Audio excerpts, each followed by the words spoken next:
이성적인 소비를 하세요. 누구나 아는 말이다. 하지만 왜 우리는 가장 이성적이어야 할 순간에 가장 비이성적인 결제를 하는 걸까? 상사에게 혼난 날, 연인과 싸운 밤, 프로젝트가 엎어진 오후, 우리는 정확히 화가 났을 때 지갑을 연다. 아이러니하게도 돈을 아껴야 할 이유가 가장 절실한 사람들이 가장 많이 쓴다. 불황일수록, 미래가 불안할수록 우리의 소비는 더 즉흥적이 되고 더 파괴적이 된다. 마치 가라앉는 배에서 구명보트 대신 샴페인을 여는 것처럼 이 책은 당신의 소비를 비난하지 않는다. 다만 묻는다. 당신이 오늘 산 것은 정말 물건이었습니까? 아니면 감정이었습니까? 오후 6시 12분. 회의실을 나서 당신의 손은 떨리고 있다. 도대체 이걸 왜 이렇게 했어요? 다시 해. 오세요. 상사의 목소리가 귓가에 맴돈다. 평소라면 7번 버스를 타고 집에 갔을 것이다. 1,100원이면 충분했다. 하지만 오늘은 아니다. 손가락이 자동으로 택시 앱을 켠다. 에라 모르겠다. 12,000원. 택시 안. 배달 앱을 연다. 족발 세트 38,000원. 옵션 추가. 막국수, 주먹밥, 음료, 최종 금액 51,000원. 결제 버튼을 누르는 순간 이상하게 속이 후련하다. 마치 복수라도 한 것처럼. 집에 도착했을 때 청구된 금액은 총 63,000원. 평소 퇴근 노트였다면 5,000원이면 좋겠을 저녁이었다. 58,000원의 차이. 이게 바로 오늘의 기분값이다. 문제는 이게 오늘만이 아니라는 것이다. 지난주 수요일은 새벽 쇼핑으로 운동화를 샀고 그저께는 새벽 2시에 해외 직구 사이트를 뒤졌다. 카드 명세서를 펼쳐보면 당신은 놀랄 것이다. 절반 이상의 지출 앞에 이런 메모가 달려있다는 사실을. 그날 뭔가 있었지. 당신만 그런 게 아니다. 2025년 한국소비자원 조사에 따르면 2030 직장인의 73%가 감정적 이유로 인한 충동구매를 월 1회 이상 경험한다고 답했다. 평균 지출액은 12만 원. 1년이면 144만 원이다. 오늘 내가 쓴 이 돈 정말 계획에 있었나요? 아니면 그냥 화가 나서 쓴 돈인가요? 그렇다면 당신은 지금 시발 비용의 세계에 입장한 곳이다. 시발 비용. 이 단어를 처음 들었을 때 당신은 아마 웃었을 것이다. 그리고 동시에 뜨끔했을 것이다. 왜냐하면 이 단어는 우스우면서도 지독하게 정확하기 때문이다. 시발 비용이란 시발, 에라 모르겠다는 심정으로 지르는 모든 지출을 의미한다. 기분이 상했을 때, 억울했을 때, 허무했을 때 발생하는 모든 비계획적 소비. 영어로는 rage spending 또는 spite spending이라고 부른다. 분노 소비, 홧김 소비. 이 단어가 2020년대 초반 한국 인터넷 커뮤니티에서 탄생한 건 우연이 아니다. 코로나19 이후 경기 침체, 부동산 폭등, 취업난, 물가 상승. 정상적인 방법으로는 절대 행복해질 수 없다는 자조가 만연한 시대에 사람들은 새로운 소비 문법을 만들어냈다. 어차피 집도 못 사는데 오늘 이 정도 쓰는 게 뭐가 문제야. 시발 비용의 또 다른 이름은 홧김 비용이다. 두 단어는 미묘하게 다르다. 시발 비용은 좀 더 공격적이고 자포자기적인 뉘앙스를 담고 있다면 홧김 비용은 순간의 감정에 방점이 찍혀있다. 하지만 본질은 같다. 스트레스를 받지 않았다면 발생하지 않았을 지출. 문제는 이 단어들이 웃픈 신조어로 소비되고 있다는 점이다. 우리는 웃으며 이 단어를 쓴다. SNS에 오늘도 시발 비용 지출 크크크 라고 올리며 자주 섞인 공감을 구한다. 하지만 그 웃음 뒤에는 서글픈 현실이 숨어있다. 우리는 감정을 돈으로 환전하고 있다. 그리고 그 환율은 터무니없이 비싸다. 통계청 자료에 따르면 2025년 기준 가계부채는 1,862조 원을 돌파했다. 그중 소액 다중채무자, 즉 여러 곳에서 조금씩 빌린 사람의 비율이 급증하고 있다. 이들의 채무 사유 1위는 생활비 부족, 2위는 긴급한 지출. 긴급한 지출. 정말 긴급했을까? 아니면 긴급하다고 느껴졌을 뿐일까? 시발 비용은 단순한 유행어가 아니다. 이건 현대인의 경제적 자화상이다. 미래를 포기한 세대가 오늘에 복수하는 방식, 그리고 그 복수의 칼날은 결국 자기 자신을 향하고 있다. 그렇다면 이제 우리는 물어야 한다. 왜 우리는 가장 힘들 때 가장 비합리적인 선택을 하는 걸까? 경제학의 기본 원리는 간단하다. 불황일 때는 지갑을 닫아야 한다. 미래가 불확실할수록 저축을 늘려야 한다. 그런데 현실은 정반대다. 2025년 통계청 가계동향 조사에 따르면 소득 하위 20%, 가구의 소비 지출 증가율이 상위 20%보다 2배 이상 높았다. 돈이 없는 사람이 더 많이 쓰고 있다는 뜻이다. 이 역설을 어떻게 설명할 수 있을까? 답은 보상 심리에 있다. 인간의 뇌는 보상을 갈구한다. 하지만 모든 보상이 동등하게 작동하지 않는다. 심리학에서는 이를 지연 할인, 딜레이 디스카운팅이라고 부른다. 쉽게 말해 먼 미래의 큰 보상보다 눈앞의 작은 보상을 더 선호하는 경향이다. 문제는 먼 미래의 큰 보상이 아예 불가능해 보일 때다. 매집 마련. 30년을 모아도 불가능하다. 노후 준비. 연금은 기대할 수 없고 퇴직금은 이미 예약된 빚값 기용이다. 승진?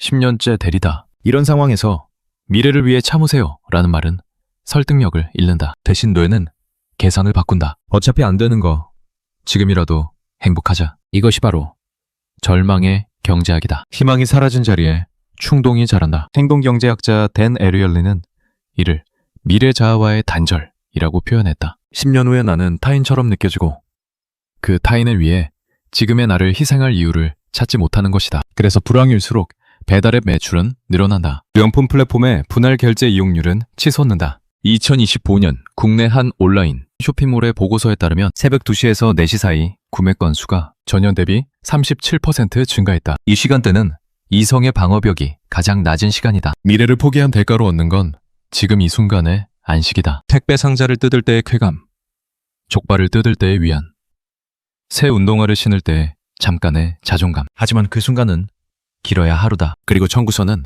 한 달 내내 당신을 괴롭힌다. 당신이 포기한 것은 미래가 아니다. 미래를 선택할 권리 그 자체다. 감정노동은 서비스직만 하는 게 아닙니다. 2022년 직장갑질 119가 발표한 설문조사 결과는 충격적이었다. 응답자의 89%가 업무 중 감정 억압 경험이 있다고 답했다. 사무직, 기술직, 관리직 가릴 것 없이 모두가 감정을 숨기고 웃음을 팔고 분노를 삼키고 있었다. 그리고 그 감정들은 사라지지 않는다. 억눌린 감정은 몸 어딘가에 쌓인다. 어깨에, 턱에, 위장에, 그리고 결국 신용카드 명세서에 기록된다. 오늘 고객이 소리를 질렀어요. 아무 이유 없이. 팀장이 회의에서 저를 무시했어요. 모두가 보는 앞에서. 클라이언트가 원고를 3번째 엎었어요. 이유는 느낌이 안 온대. 이런 순간 우리는 선택한다. 참을 것인가, 터뜨릴 것인가. 대부분은 참는다. 직장을 잃을 수 없으니까, 프로젝트를 망칠 수 없으니까, 평판을 지켜야 하니까. 하지만 참은, 감정은 반드시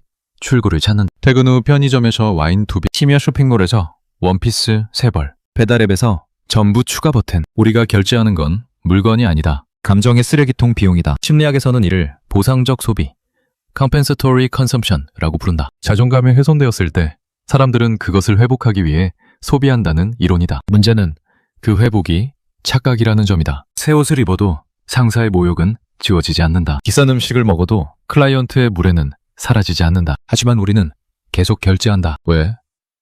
다른 방법을 모르니까. 2023년 서울대 소비자학과 연구팀의 논문에 따르면 감정 노동 강도가 높은 직군일수록 비계획 소비 빈도가 평균 1.7배 높았다. 특히 20, 30대 여성의 경우 그 배율이 2.3배까지 치솟았다. 우리는 하루 종일 감정을 억누른다. 웃어야 할 때 웃고 고개를 숙여야 할 때 숙인다. 그리고 퇴근 후 그 억눌린 감정에 영수증을 끊는다. 카드사는 당신의 감정을 모른다. 하지만 당신의 소비 패턴은 정확히 알고 있다. 당신이 가장 약할 때 그들의 알림이 온다. 새벽 2시 17분. 당신은 잠들지 못하고 스마트폰을 켠다. 그 순간 푸시 알림이 뜬다. 지금만 50% 할인.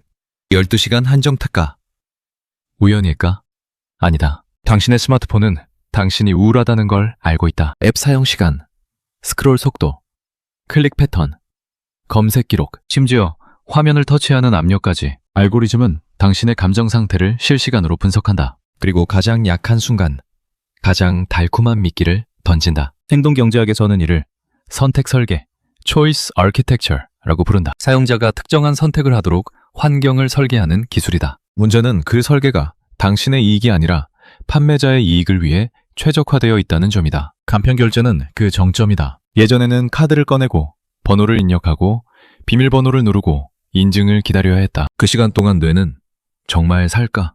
라고 한 번쯤 묻는다. 하지만 지금은 지문 하나로 끝난다. 0.3초 생각할 틈이 없다. 2025년 금융감독원 보고서에 따르면 간편결제 도입 이후 20대의 평균 소비 금액이 27% 증가했다. 결제 건수는 41% 늘었다. 심리적 마찰, 프릭션이 사라지자 지갑도 함께 열린 것이다. 더 무서운 건 개인화 알고리즘이다. 당신이 이별했다는 걸 앱은 어떻게 할까? SNS 활동 감소, 특정 키워드 검색 증가, 음악 앱에서 슬픈 노래 재생 빈도 상승. 이 데이터들이 결합되면 알고리즘은 추론한다. 이 사람 지금 힘들어. 그리고 추천한다. 나를 위한 선물, 힐링 아이템, 기분 전환 패키지. 당신의 스트레스는 누군가에겐 가장 팔기 좋은 비즈니스 기회다. 아마존의 전 직원이 폭로한 내부 자료에는 이런 문구가 있었다. 감정적으로 취약한 고객은 전환율이 3배 높다. 전환율, 즉 구매로 이어질 확률이다. 당신이 우울할 때, 화났을 때, 외로울 때, 그때가 바로 가장 팔기 쉬운 순간이다. 앱은 당신을 위로하지 않는다. 앱은 당신의 상처에 가격표를 붙일 뿐이다. 그리고 당신은 그걸 산다. 매번 왜 나는 의지가 약할까? 당신이 스스로를 자책할 때 뇌과학자들은 말한다. 그건 의지의 문제가 아닙니다. 스트레스를 받으면 우리 몸에서는 코르티솔이라는 호르몬이 분비된다. 일명 스트레스 호르몬. 이건 원래 생존을 위한 시스템이다. 위험한 상황에서 싸우거나 도망가기 위해 심장 박동을 높이고 혈당을 올린다. 문제는 현대 사회의 스트레스는 도망갈 수 없는 종요라는 것이다. 상사의 질책, 마감 압박, 경제적 불안. 이건 싸워서도 도망쳐서도 해결되지 않는다. 하지만 코르티솔은 계속 분비된다. 그럼 뇌는 어떻게 할까? 도파민으로 중화한다. 도파민은 보상 호르몬이다. 뭔가 좋은 일이 생겼을 때, 목표를 달성했을 때, 쾌락을 느낄 때 분비된다. 그리고 코르티솔로 가득 찬 뇌는 도파민을 절실하게 원한다. 쇼핑은 즉각적인 도파민 샤워를 제공한다. 클릭, 결제, 구매 완료. 이 과정에서 뇌는 성취감을 느낀다. 실제로는 아무것도 이루지 못했지만 뇌는 착각한다. 내가 뭔가 했어. 자극적인 음식도 마찬가지가. 치킨, 족발, 피자, 고지방, 고열량 음식은 뇌의 보상 회로를 강하게 자극한다. 실제로 fMRI, 기능적 자기공명 영상 연구에 따르면 자극적인 음식을 먹을 때 활성화되는 뇌 영역은 마약을 복용할 때와 거의 동일하다. 문제는 이 도파민이 빌린 행복이라는 점이다. 진짜 문제는 해결되지 않았다. 상사는 여전히 화나 있고, 마감은 여전히 촉박하고, 통장 잔고는 여전히 바닥이다. 하지만 일시적으로 기분이 나아졌다는 이유로 뇌는 이 패턴을 학습한다. 스트레스 소비, 도파민 기분 개선. 이게 반복되면 신경 경로, 뉴럴 패스웨이가 만들어진다. 마치 숲속에 길이 생기는 것처럼 뇌에도 스트레스가 오면 쇼핑한다는 자동 반응 경로가 각인된다. 이제 당신은 더 이상 의식적으로 선택하지 않는다. 뇌가 자동으로 카드를 긁는다. 신경과학자 로버트 사폴스키는 이렇게 말했다. 인간의 의지는 생각보다 약하다. 하지만 뇌의 생존 본능은 생각보다 강하다. 당신이 약한 게 아니다. 당신의 뇌가 당신을 살리려고 발버둥 치고 있을 뿐이다. 문제는 그 방법이 당신을 망가뜨린다는 것이다. 이제 가장 무서운 이야기를 해야 할 시간이다. 시발 비용은 단발성 사건이 아니다. 이건 시스템이다. 그것도 스스로를 강화하는 끊을 수 없는 악순환의 시스템. 흐름은 이렇다. 1단계, 스트레스 발생.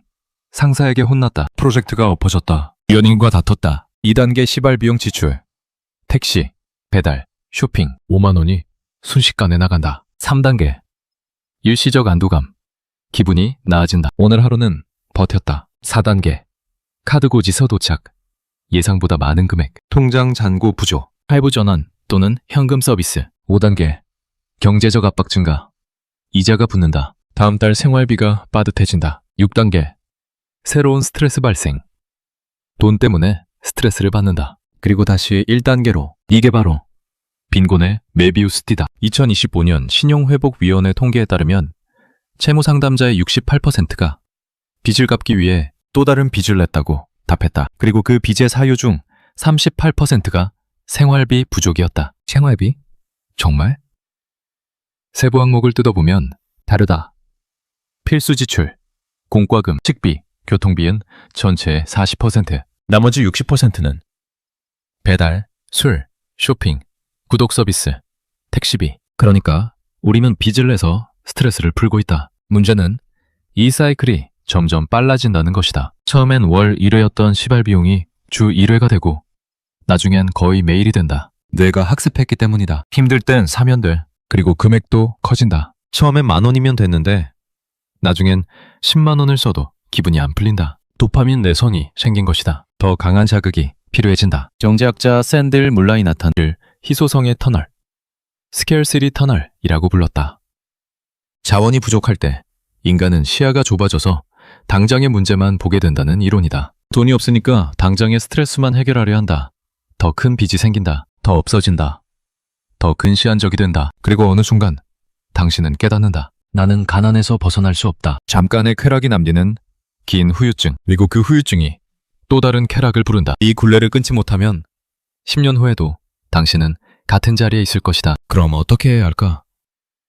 먼저 분명히 하자. 이건 절약 팁 같은 가벼운 이야기가 아니다. 이건 당신의 뇌를 다시 훈련시키는 과정이다. 쉽지 않다. 하지만 가능하다. 핵심은 하나다. 돈을 쓰지 않고 감정을 해소하는 영원 리추얼을 만들어라. 뇌는 보상을 원한다. 그럼 주되 돈이 들지 않는 보상을 주는 것이다. 1. 30분 장바구니 방치 법칙. 구매 버튼을 누르기 전 무조건 30분을 기다린다. 타이머를 맞춰라. 그리고 그 시간 동안 다른 일을 한다. 산책을 하거나 물을 마시거나 음악을 듣거나 30분 후 다시 보면 당신은 놀랄 것이다. 절반 이상의 물건이 갑자기 필요 없어 보인다는 사실을. 왜? 도파민 충동이 사라졌기 때문이다. 하버드대 연구에 따르면 구매 충동의 87%는 10분 안에 사라진다. 30분은 충분한 시간이다. 2. 감정일기 3줄 기록법. 스트레스를 받았을 때 쇼핑 앱을 켜는 대신 메모장을 켠다. 그리고 3줄만 쓴다. 무슨 일이 있었는가? 그때 무슨 감정이 들었는가? 지금 정말 필요한 건 무엇인가? UCLA 심리학과 연구에 따르면 감정을 언어화하는 것만으로도 편도체 감정 중추의 활성도가 30% 감소한다. 쓰는 것만으로도 진정된다. 3. 영원. 도파민 리스트 만들기. 당신만의 공짜 기분 전환 목록을 만들어라. 좋아하는 음악 5곡 플레이리스트에 20분 산책 특정 경로, 10분 스트레칭, 좋아하는 유튜브 채널 단, 쇼핑 관련 제외, 친구에게 전화, 단, 돈 얘기 금지. 이건 도파민 대체제다. 뇌는 보상을 원할 뿐 그게 쇼핑이어야 한다고 정해진 건 아니다. 4. 통장 쪼개기. 시발비용 전용 계좌. 역설적이지만 효과적. 매달 10만 원을 합법적 시발비용 통장에 넣어둔다. 그리고 정말 미치게 쓸 때만 쓴다. 한도가 정해지면 뇌는 희소성을 느낀다. 이거 다 쓰면 끝이야. 그럼 더 신중해진다. 실제로 행동경제학에서 증명된 심리적 회계, 멘털 어카운팅 효과다. 마지막으로 가장 중요한 것. 통장의 잔고가 당신의 자존감을 지켜주는 진짜 방패라는 걸 기억하라. 새 옷을 입어도 상사는 당신을 존중하지 않는다. 하지만 통장에 500만 원이 있으면 당신은 그만두겠습니다 라고 말할 수 있다. 배달 음식을 먹어도 외로움은 사라지지 않는다. 하지만 저축한 돈으로 휴가를 가면 진짜 휴식을 얻을 수 있다. 시발 비용은 당신을 보호하지 못한다. 진짜 안전망은 당신의 경제적 자유다. 오늘도 당신은 화가 났을 것이다. 그리고 스마트폰을 켤 것이다. 하지만 이제 당신은 안다. 그 클릭 한 번이 단순한 소비가 아니라는 것을. 그건 당신 스스로에게 하는 복수라는 것을. 세상은 불공평하다. 노력해도 안 된다. 미래는 불확실하다. 하지만 그렇다고 해서 오늘의 당신이 미래의 당신을 배신해야 할 이유는 없다. 화는 내도 된다. 하지만 카드는 긁지 마라. 당신의 분노는 값어치가 있다. 단, 그걸 돈으로 환전하지 않을 때만.